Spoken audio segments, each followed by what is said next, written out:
Assalamualaikum warahmatullahi wabarakatuh. Waalaikumsalam warahmatullahi wabarakatuh. Selamat pagi semuanya. Pagi. Apa kabar hari ini? Baik.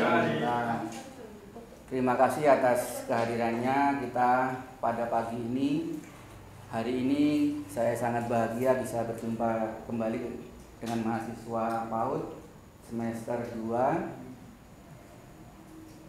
Dan hari ini adalah pertemuan yang kedua, karena kita kemarin sudah pertemuan pertama tentang kontrak kuliah, dan hari ini kita akan melanjutkan pertemuan berikutnya. Pada hari ini kita akan mengkaji tentang perkembangan peserta didik. Sebelum kita memulai, kita akan mengetahui tujuan mata kuliah seperti yang kemarin kita sampaikan, tetapi kita ulang kembali supaya lebih jelas.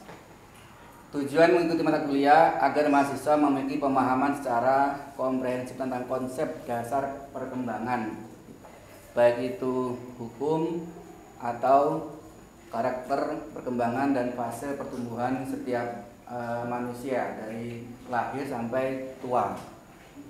Kemudian tujuan nanti agar mempunyai ekspektasi tentang peserta didik, karena nanti kita akan terjun langsung ke sekolah-sekolah, yaitu yang kelasnya TK atau PAUD, di menangani mahasiswa secara langsung pada anak-anak yang butuh pendampingan, karena anak PAUD itu tidak diajarkan tetapi didampingi.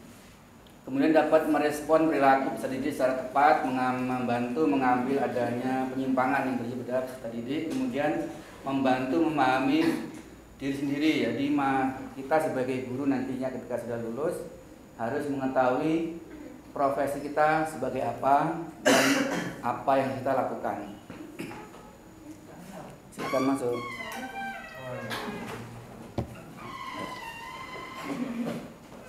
Apa alasan kita menyelesaikan studi nanti selama 1 semester? Yang tentunya kita harus memahami perkembangan siswa atau perkembangan anak itu sangat cepat. Jadi kalau kita sudah menikah atau mungkin orang tua kita atau kita punya adik, itu kita nggak terasa, adik saya kok kemana-mana sudah SD, tahu-tahu sudah SMP, karena cepat sekali waktu itu berlalu. Kemudian ada pengaruh yang ini akan terlihat perubahan dari sikap perilaku seorang anak. Kemudian proses yang kompleks, nilai terapan ini juga terjadi pada pribadi. Setiap anak tumbuh dengan sendirinya. Kita satu keluarga biasanya ada 4 atau 5 atau 2, dan sekarang banyak 2 itu. Dalam satu keluarga ayah dan ibu sama, tetapi ketika dewasa akan mempunyai perilaku yang berbeda.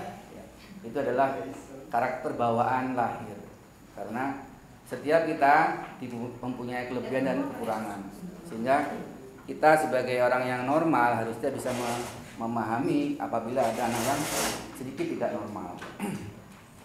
Kemudian faktor yang mempengaruhi perkembangan peserta didik ini ada 3 yang mempengaruhi peserta didik. Yang pertama adalah kecerdasan. Cerdas ini tentunya banyak sekali yang definisi. Setiap kita punya perspektif masing-masing. Nah, kita akan nanya apa pendapat kalian tentang cerdas. Mungkin yang tengah, mbaknya siapa namanya? Tika. Apa yang Anda tahu tentang cerdas atau kecerdasan? Ini secara umum. Kalau secara menurut Anda sendiri, apa yang maksud dengan cerdas?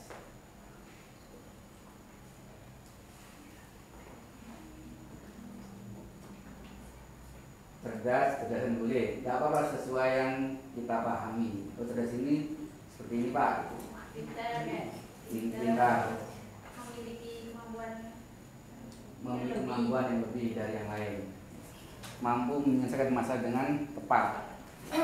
Bisa menahan emosi ketika kita dalam marah, seperti yang materi yang pertama tadi tentang mental. Nah, tentunya kecerdasan ini setiap anak akan berbeda, sehingga perilaku kita kepada anak mungkin nanti setiap kita kan nanti akan berumah tangga, atau mungkin ada sudah berumah tangga, memiliki anak pertama, kedua, ketiga, nanti kita tumbuh kok berbeda. Jangan pernah menyalahkan tetangga, apalagi orang lain. Salahkan diri kita. Mungkin ketika kita memperlakukan satu dan lain itu berbeda. Maka kadang-kadang anak perempuan itu lebih disayangi daripada anak laki-laki. Di tempat lain ada yang kalau orang-orang di Chinese ya itu lebih sayang kepada anak laki-laki daripada anak perempuan. Nah itu yang perlu kita rubah. Semua anak yang lahir dari kandungan itu semuanya bersih, suci dan wajib disayangi secara merata dan adil. Nah ada yang kedua faktor yang mempengaruhi perkembangan. Yang pertama itu, yang kedua itu temperamen. Ini ada 4 kategori yang mungkin kita tahu, ada melankolis, sanguin,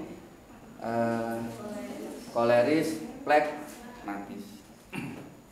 Nah ini menjadikan kita kalau menjadi pengaruh atau perkembangan statistik itu akan berubah itu ketika seseorang bisa mengatur temperamennya. Yang pertama, ketika suasana hati positif, kebiasaan teratur dan bisa memunculkan diri. Temperamen ini tentunya ada ya, setiap kita memilikinya. Kalau kita tidak mempunyai seperti ini, berarti kita mungkin ada sedikit beda. Nah sehingga orang yang temperamennya bisa dikendalikan atau hawa nafsu dikendalikan, maka dia akan menjadi pribadi yang lebih baik, pertumbuhannya akan normal. Kemudian ada juga yang sulit atau secara negatif, sering menangis dan lambat menerima pengalaman baru. Nah yang kedua ini negatif tapi tidak menjadi penghalang bagi kita, karena kita pasti akan merasakan pernah menangis ya. Apakah ada orang di dunia ini yang belum pernah menangis? Belum pernah lihat ya. Anak lahir pun menangis, bahkan harus ditangiskan. Ada bayi lahir kok nggak nangis, itu orang tua akan bingung. Sebenarnya ditepuk punggungnya atau gimana agar dia menangis. Itulah reaksi pertama. Kalau dia tidak bisa menangis, ada 2 kemungkinan. Yang pertama, dia bisu. Yang kedua, memang lidahnya pendek atau cedera. Nah, sehingga lahir itu menangis. Orang-orang sekitarnya adalah mereka kita bahagia. Tapi nanti ketika kita mati akan kita balik. Orang-orang semua menangis, kita akan tersenyum bahagia karena kita husnul khotimah. Itu yang diinginkan setiap kita ya. Ketika Anda lahir menangislah. Orang-orang bahagia, tetapi ketika kita meninggal kita bahagia, orang-orang semua menangis. Yang ketiga, orang yang lambat, low. Kalau HP low bed, yang kurang cekatan, penyesuaian diri, sulit berpikir, cenderung negatif. Ini tentunya tidak semua. Kalau yang ini tidak semua, hanya orang-orang tertentu. Lambat ini biasanya akan membawa sesuai dengan perilaku kita sehari-hari. Kalau kita dididik agak keras orang tua, jamnya sholat, maka semua kita diberhentikan sholat. Kemudian waktunya makan, ya semua dihentikan makan. Waktunya berangkat kuliah ya harus segera berangkat. Ini akan menjadikan diri kita itu tepat waktu dan tidak akan jadi orang yang lambat.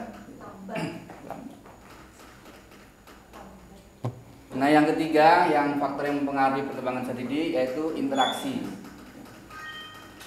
Sebagai manusia sosial, maka tidak bisa kita hidup mandiri, hidup sendiri di hutan seperti Tarzan. Itu spesial person ya. Kalau kita harus dengan orang lain dan harus bisa berinteraksi dengan tetangga, dengan teman, maka akan jadi heran kalau satu kelas ini 30 kok nggak ada saling mengenal. Ini sangatlah tidak termasuk ini berarti ya, belum bisa berinteraksi dengan lingkungan. Maka harus ada yang ditanyakan, the big question, apa berarti tidak biasa untuk bereaksi. Nah, zaman sekarang yang banyak menggunakan smartphone, semuanya interaksi itu terpaku jadi satu ya, via WA, Messenger, video call, dan jarang sekali berkomunikasi secara tatap muka. Apalagi selama pandemi selama 2 tahun ini kita berpisah jarak dan waktu, tetapi itu tetap sama, yaitu kuliah di PAUD ya sampai selesai. Nah, interaksi ini tentunya harus dibangun. Orang yang tidak bisa berinteraksi dengan orang lain itu perlu dicurigai, makanya harus belajar berbicara. Makanya orang tua kalau di rumah tidak mengajak anaknya berbicara itu kesalahan yang besar ya. Ketika kita datang ke rumah, bertemu dengan anak, dipeluk, dicium, dan ajak berbicara. Itu adalah salah satu cara kita untuk mengajarkan anak agar bisa berinteraksi dengan orang lain. Kemudian fase yang tadi dirangkai seperti ini, yang sudah saya sampaikan yang tadi, sama dari parental sampai dengan usia lanjut. Ada beberapa yang perlu ditekankan bahwa kita ambil yang anak-anak saja karena kita nanti akan dekat dengan anak, yaitu harus diajari dengan berjalan. Ada anak yang berjalan dulu usia 10 bulan, ada yang lambat berbicaranya, ada yang bicara dulu baru dia bisa berjalan. Ini usia setahun sampai 1 tahun setengah.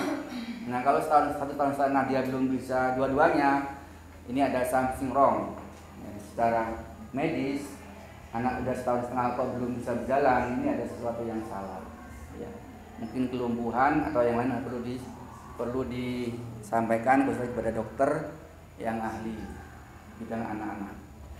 Kemudian bisa belajar makan padat, kemudian bisa menunjukkan gerakan badan, mempelajari peran sesuai dengan jenis kelamin. Nah, yang di sini ya, yang di ini ada kata kelamin. Sometimes ya, kadang-kadang orang tua itu ketika dia menikah mempunyai harapan anak pertama itu lahir laki-laki. Ternyata ketika lahir anak perempuan, jenis kelaminnya tidak sesuai dengan diinginkan. Nah, perilaku orang tua kan senang anak laki-laki, ketika anak perempuan lahir dia kecewa. Kekecewaan inilah yang membuat anak itu terganggu. Itu ada terjadi di teman saya, dia pengen anak laki-laki yang lahir anak perempuan. Ada juga sebaliknya, orang tua ingin sekali punya anak pertama itu perempuan, ternyata anaknya pertama lahir laki-laki, yang kedua laki-laki, yang ketiga laki-laki, terus sampai 5 itu laki-laki semua. Ada sedikit kekecewaan, tapi ketika orang tua tidak bisa menyadari atas pemberian Tuhan yang Maha Kuasa, anugerah yang terindah ke anak, maka jangan salahkan nanti anak itu akan jadi yang aneh. Kadang anak perempuan dibelikan bola untuk bermain, laki-laki diberikan boneka. Ini kan salah dalam mengajar dan memperlakukan jenis kelamin sesuai dengan kelaminnya. Maka ada istilahnya waria ya, apa itu? Wanita menjadi pria atau sebaliknya. Ini jangan sampai terjadi. Jadi itu adalah menyimpang ya. Kalau Anda laki-laki jadi laki-laki ya, jangan merubah menjadi perempuan. Sama juga perempuan juga sama. Tetapi kebanyakan terjadi pada individu laki-laki ya. Kalau Anda ingin tahu, boleh terbang ke Thailand, itu ada sana, atau Korea. Itu banyak sekali laki-laki yang punya wajah yang cantik. Kita lanjut ke masa anak-anak yang paling penting ya,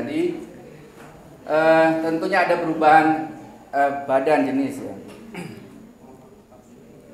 Kita lanjut kita skip yang tadi karena sama. Kemudian ada hukum yang perlu kita ketahui bahwa setiap perkembangan itu bisa kita rasakan sesuai dengan landasan.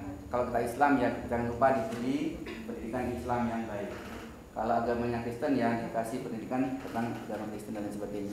Jadi anak-anak berhubungan dengan fisik, kognitif, emosional, sosial yang mempengaruhi tentang perkembangan anak. Ini penting sekali baik kita calon guru maupun kita sebagai calon orang tua.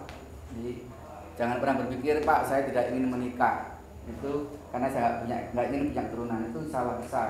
Itu hilangkan dalam pikiran sejak dini. Saya ingin nanti selesai kuliah S1, membangun rumah tangga, bahagia dengan pasangan, jadi punya anak. Karena ini adalah salah satu investasi kita. Kalau kita mati, meninggal, ada yang mendoakan.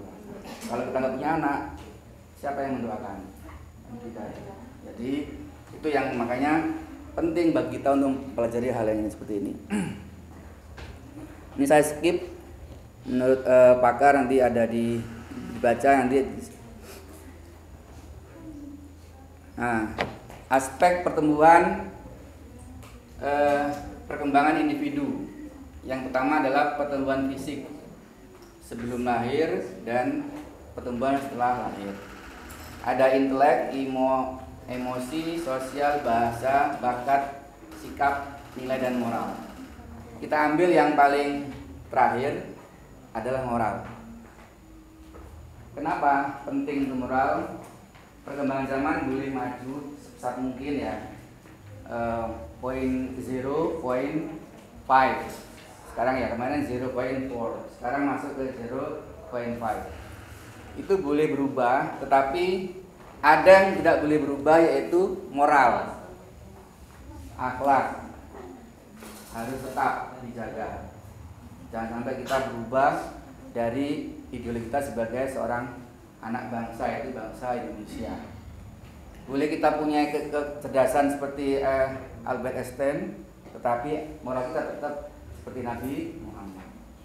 Dan Nabi Muhammad juga orang yang fatona, orang yang cerdas, amanah, publik, dan punya 4 sifat yang lengkap bagi diri Nabi Muhammad.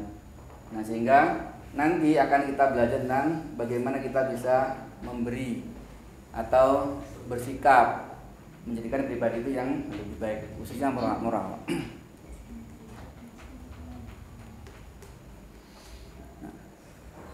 Kita lihat salah satu dari pendapat dari Yusen dan Sandrock. Pola gerakan perkembangan itu kompleks karena berupa hasil produk, berupa berapa, yaitu proses biologis, gen yang diwarisi oleh orang tua. Ini berhubungan dengan kematangan. Jadi kalau orang tuanya laki-laki perempuan ini berpendidikan, maka bisa dipastikan 90% anak itu cerdas. Kalau ayahnya, mohon maaf, hanya lulusan SD, ibunya S1, maka bisa jadi dia 50-50. Kalau ibunya S2 atau S1, ayahnya hanya lulusan SD, bisa juga 50 atau 70% cerdas. Ini keturunan gen, dan ini tidak bisa dipungkiri. Pak, ada Pak, anaknya petani, ibunya petani, semua lulusan SD, tetapi anaknya lulusan S3. Pernah dengar ya, pernah lihat? Dia dapat beasiswa S1, S2, dan S3-nya di Amerika. Sekarang jadi dosen. Itu kenapa kok tidak seperti teori yang ditemukan oleh orang-orang hebat itu?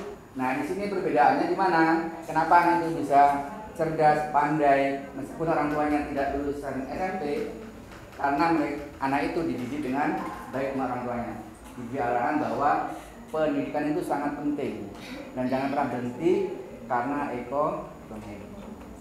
Kenapa orang-orang desa itu tidak senang kuliah, terutama di desa saya? Karena mereka lebih suka bekerja dan punya uang. Hanya lulusan SMP di desa saya di Lampung itu, lulusan SMA itu sangat luar biasa. Bahkan sarjana pertama itu saya termasuk yang pertama kali sarjana dari sekian tahun. Karena mereka tidak ingin saya cukup lulusan SMP, saya menikah, punya rumah tangga, punya anak, sudah bahagia. Karena pola pikirnya seperti itu. Nah, sekarang tidak bisa seperti itu, harus berubah. Kemudian yang kedua, proses kognitif. Dia ada beberapa, yaitu proses kognitif ini meliputi perubahan yang terjadi pada individu, ya, mengenai pemikiran, kecerdasan bahasa. Ya, berpikir, ya cerdas, juga pandai berbahasa. Ada Pak yang cerdas tapi tidak bisa mengungkapkan apa yang ada di kepalanya, tetapi dia bisa menulis. Kan ada yang ya bawaan. Ada yang pandai berbicara tetapi ininya kurang, idenya kurang. Itu verbalnya bagus. Ya itu namanya orang. Kalau ada yang sempurna itu luar biasa, pandai, cerdas, pikirannya luas, dia pandai berbahasa, pandai berbicara, berdiplomasi, itu sangat luar biasa. Bagaimana dia dilatih? Makanya kalau mahasiswa ada di diskusi, tidak apa-apa, ditanya dosen harus jawab, meskipun salah jawabannya. Itu bagus daripada tidak menjawab, karena akan bingung memberi nilai. Ditanya mau kemana, saya nggak tahu. Ya saya mau ke kampus Pak, itu cukup, meskipun berangkatnya ke mall. Nanti itu dari istilah bahwa kita bisa merespon apa yang kita sampaikan. Itu adalah bentuk dari bahasa. Tapi beda ya ketika kita didatangi orang tua, kemudian bertanya, kita harus hati-hati meresponnya, nggak boleh langsung respon, ya harus difilter dulu. Kemudian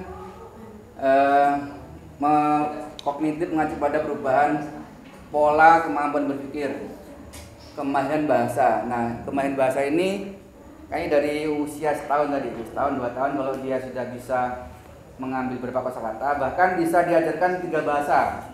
Anak usia setahun sampai 5 tahun itu bisa diajarkan 3 language, bahasa Indonesia, bahasa Inggris, bahasa Arab. Ada juga yang dari bahasa Mandarin. Usia golden age itu bisa diajarkan sekaligus 3 bahasa dan mereka tidak akan bingung. Anak-anak tidak akan bingung. Itu sudah diteliti oleh seseorang, ibunya orang Arab, kemudian yang suaminya orang Inggris, kemudian dia tinggal di Indonesia. 3 bahasa dikuasai oleh anak itu, cerdas dan pandai mestinya. Di itu kognitif. Kemudian terakhir proses sosial, psikososial. Dia ada perubahan. Jadi ini perubahan dalam perasaan yang tadi ditanyakan tentang feeling. Orang yang bahagia, kemudian dia tersenyum, itu jujur. Ada juga yang orang sedih tetapi tetap tersenyum, berpura-pura. Nah, perasaan ini tentunya tidak ada yang tahu kecuali dia menyatakan secara jujur. Maka ketika kita melihat anak itu di kelas, ternyata kenapa kok murungnya? Direkturnya nggak mau jawab, itu harus kita tanya dulu sebabnya. Ada masalah apa? Kenapa kita tidak merespon? Itu kita dekati. Kalau dari zaman dulu langsung dibentak sama guru, masa gak dijawabin aja? Itu pendidikan 20 tahun yang lalu. Saya mengalami. Ditanya nggak bisa, dibentak sama guru, kemudian terjadi emosi. Dengan besoknya tidak berangkat sekolah anak ini. Kenapa nggak sekolah? Gurunya galak Pak. Kenapa kok nggak sekolah ibu? Ibu gurunya suka marah-marah di kelas. Kenapa tidak sekolah? Banyak sekali. Itu karena dulu kan belum ada ya. Jadi kan sekolah itu untuk guru khususnya. Jadi sekarang sudah ada. Kemudian senyuman bayi, agresif dan lain sebagainya sampai bawah.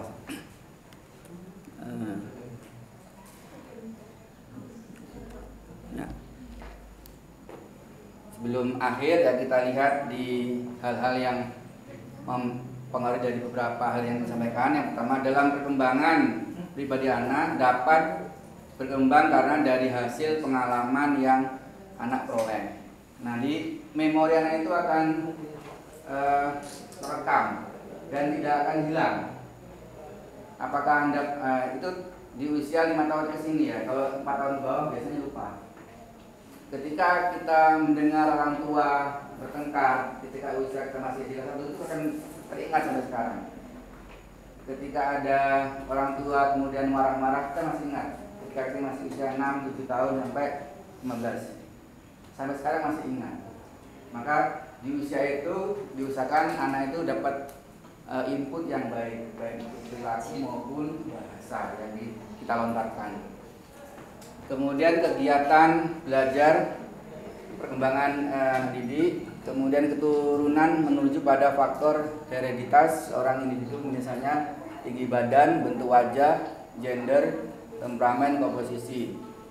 Ini yang dari gen tadi. Kalau ayahnya tinggi, biasanya anaknya tinggi. Kalau ada ayah tinggi, ibunya pendek, biasanya tengah-tengah. Atau sebaliknya, ibunya tinggi, suaminya pendek, biasanya pendek anaknya. Itu tergantung gen. Jadi akan mempengaruhi biologis anak itu. Kemudian faktor lain yang memberi pengaruh cukup besar itu pembentukan karakter, lingkungan di mana dia tumbuh. Nah, ini yang paling penting. Carilah tempat atau kediaman rumah yang nyaman, aman, dan tidak banyak rusuhnya. Dicari perumahan yang bagus sehingga ketika anak-anak lain tumbuh, mereka tidak terpengaruh oleh hal-hal yang negatif. Ya, maka boleh kita kemudian ketika sudah menikah jangan tinggal dengan ibu mertua, bapak mertua. Haruslah kos atau kontrak. Itu lebih baik, nyaman, bisa membina rumah tangga dengan sesuai dengan visi-visi kita sebagai atau orang tua baru. Nah, ini perkembangan anak, dan sebagai orang tua harus menyadari hal-hal yang perlu disampaikan atau yang tidak disampaikan. Oke, mungkin ada yang ditanyakan. Assessment sama dengan Ibu Lia tadi. Ini ada kehadiran, terhitung 15%, tugas 25, UTS 25, dan UASnya 35%. Di total nanti jadinya kalau semua terpenuhi 100%, nilainya bisa A. Jadi tentunya setiap kita nanti akan ada perbedaan ya, ada yang punya izin, yang tidak bisa hadir, dan lain sebagainya. Oke, ada pertanyaan sebelum kita akhiri? Kalau tidak ada, saya bertanya. Sebagai saya terus pertanyaannya ini kalian bisa menjawab saya, Pak. Menjawab. Bagaimana sikap guru ketika anak di kelas itu hiperaktif atau aktif sekali? Apa sikap guru kepada anak yang sangat aktif di kelas? Boleh jawab yang monggo. Mas siapa namanya? Hilal, Pak. Hilal. Mas Hilal, monggo Mas Hilal. Kalau saya jadi guru terus muridnya hiperaktif, saya nggak akan tegur, Pak. Saya biarkan dia tetap hiperaktif karena saya yakin dari hiperaktif itu kelebihan dia, Pak. Jadi dari dia hiperaktif, dia cenderung akan lebih cepat menanggapi sesuatu, lebih cepat mengerjakan sesuatu kayak gitu, Pak. Hiperaktif tidak melulu tentang dia nakal, Pak. Jadi menurut saya hiperaktif adalah baik untuk dia, Pak. Jadi menurut saya perlu cukup mengarahkan kalau saya jadi guru. Terima kasih atas jawabannya, benar sekali ya. Jawabannya Mas Di. Tidak, Pak. Iya. Tidak. Jadi anak yang aktif, yang lari-lari, dia mau duduk, dia dibiarkan saja, sama dia tidak mengganggu. Yang harus ditegur ketika dia mengambil pulpen-nya dipakai dan dibeli lagi, yaitu namanya gosok ya, itu banyak. Kalau mengajari, is okay selama tidak mengganggu pembelajaran. Nah, tapi sewaktu waktu kita harus dekati. Anak ini nantinya bisa jadi teknokrat biasanya. Ya. Jadi orang yang, atau kalau dia ngerti hukum, dia akan jadi pengacara. Nah, biasanya dia praktik. Oke, terima kasih. Saya kira cukup materi kita pada pertemuan kedua ini. Kita akan ketemu lagi di pertemuan berikutnya. Mengagunya mohon maaf. Wabillahi taufiq wal hidayah. Assalamualaikum warahmatullahi wabarakatuh.